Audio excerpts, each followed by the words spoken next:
Tatkala para ulama mengklasifikasikan syirik menjadi dua, syirik besar dan syirik kecil, bukan berarti syirik kecil dosa kecil, tidak, jangan disalahpahami.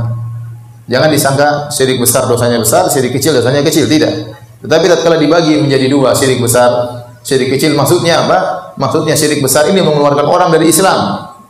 Adapun syirik kecil tidak sampai pada derajat mengeluarkan orang dari Islam, tetapi tetap dosa besar. Tetapi tetap dosa besar. Seperti para ulama juga membagi kufur besar, kufur kecil. Bukan berarti kufur kecil itu dosa kecil, tidak. Dia juga dosa besar. Namun belum sampai pada derajat mengeluarkan seorang dari Islam.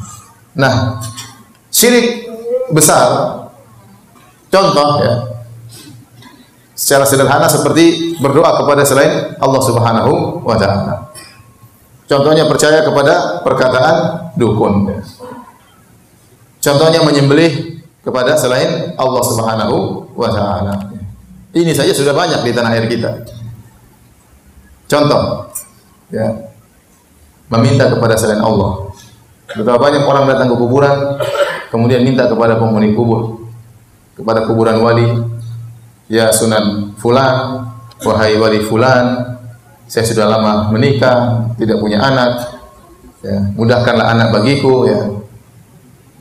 Sementara yang dalam kuburan dulu waktu masih hidup juga mandul ya. Orang terkadang saya heran ya, logika mereka kemana? Kata Nabi, idza mata ibnu Adam inqata amaluhu.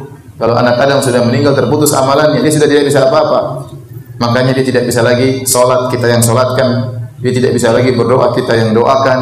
Dia tidak bisa lagi mandi, kita yang mandikan. Iya, kalau dia bisa mandi sendiri, ngapain kita mandikan? Pegang-pegang lagi badannya. Dia marah kalau saya bisa mandi sendiri, kok mandikan saya? Ya. Kemudian dia tidak bisa lagi pakai baju, kita yang kafankan. Dia tidak bisa lagi masuk ke rumahnya, kita yang angkatkan sampai masuk ke dalam liang lahat. Setelah kita yang mandikan, kita yang kafankan, kita yang sholatkan, kita yang doakan, kita yang masuk kafan, terus kita minta sama dia. Ya, otak kita kemana? Ente yang mandikan saya, ente bahlul katanya. Ya, kecewa. Di mana ya? Sementara orang banyak meminta-minta kepada mayat. Dalam doa mereka, ya Abdul Qadir Jailani, wahai Abdul Qadir Jailani, aghithni, tolonglah aku. Abdul Qadir Jailani mati di mana? Meninggal dia wali, dia ulama. Tapi dia meninggal di sana, di Arab sana. Kemudian ente di Makassar berteriak Abdul Qadir Jailani, tolonglah aku. Ente di mana? Abdul Qadir Jailani di mana ya? Ini kesyirikan, syirik akbar, bahaya.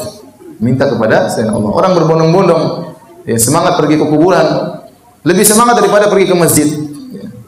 Kuburan lebih ramai daripada masjid. Sampai ada kawan-kawan yang tinggal di daerah kuburan-kuburan dikeramatkan seperti itu cerita. Ya. Ustaz, sampai ada ibu datang kepada saya. Benar katanya kalau minta ke kuburan tersebut dikabulkan. Subhanallah. Ya. Jadi orang semangat minta kepada penghuni kubur, dan ini syirik, ya, sangat berbahaya. Ini syirik besar, dan banyak dari saudara-saudara kita yang terjerumus dalam hal ini, meminta kepada penghuni kubur. Tidak boleh kita berdoa kecuali kepada Allah Subhanahu wa taala. Makanya Allah berfirman, "Wa man adallu mimman yad'u min dunillah." Dan siapakah yang lebih tersesat dari orang yang berdoa kepada selain Allah? Doa itu ibadah yang sangat agung. Kata Nabi, "Ad-du'a'u huwal ibadah." Doa itu adalah ibadah, inti daripada ibadah. Kenapa dalam doa tampak kehinaan kita? Kita angkat tangan, berdoa, menangis, tunduk kepada Allah. Ini Allah sangat suka hambanya menghinakan dirinya di hadapan Allah Subhanahu wa taala. Lantas ketundukan, kehinaan ini kita berikan kepada makhluk, inilah dosa syirik paling besar. Kita enggak boleh berdoa kecuali kepada Allah Subhanahu wa taala. Jadi sama Bapak sekalian, boleh enggak kita berdoa kepada malaikat? Boleh atau tidak? Tidak. Dalam Islam kita yakin ada malaikat penjaga gunung, ada malaikat pengatur hujan, ada. Allah tugaskan malaikat-malaikat tersebut jaga gunung, malaikat pengatur hujan, malaikat yang menumbuhkan tumbuhan, malaikat mencabut nyawa. Boleh enggak kalau musim kemarau kita berdoa, wahai malaikat pengatur hujan, turunkan hujan? Boleh atau tidak? Enggak boleh. Syirik itu enggak boleh. Padahal malaikat tersebut benar-benar ngatur hujan. Tapi dia tidak bisa ngatur hujan kecuali dengan izin siapa? Allah. Maka kalau minta hujan kepada siapa? Pada Allah. Enggak boleh kepada malaikatnya. Contoh, ada malaikat pencabut nyawa. Boleh enggak kita bilang, wahai malaikat, berikan saya panjang umur, jangan kau datang sekarang. Ya, nantilah. Saya masih belum kawin lagi. Boleh enggak? Enggak boleh. Kalau minta panjang umur kepada siapa? Pada Allah, bukan kepada malaikat pencabut nyawa. Ini malaikat benar-benar ngatur, enggak boleh kita minta sama dia. Kemudian mayat yang tidak bisa berbuat apa-apa kita minta sama mayat. Otaknya di mana orang itu? Kasihan. Ya. Dan terlebih lagi menyedihkan, ada kuburan-kuburan yang tidak ada isinya. Orang datang ke situ. Contoh kuburan Mbah Priuk. Ya, saya kemarin ngisi di pelabuhan di Priok sana. Sampai Majelis Ulama Indonesia Jakarta Utara mengeluarkan buku khusus bahwasanya dalam kuburan Mbah Priok tersebut sudah tidak ada Mbah Priok. Tapi sampai sekarang orang keramatkan, sampai hampir terjadi pertumpahan darah gara-gara membela kuburan yang tidak ada isinya.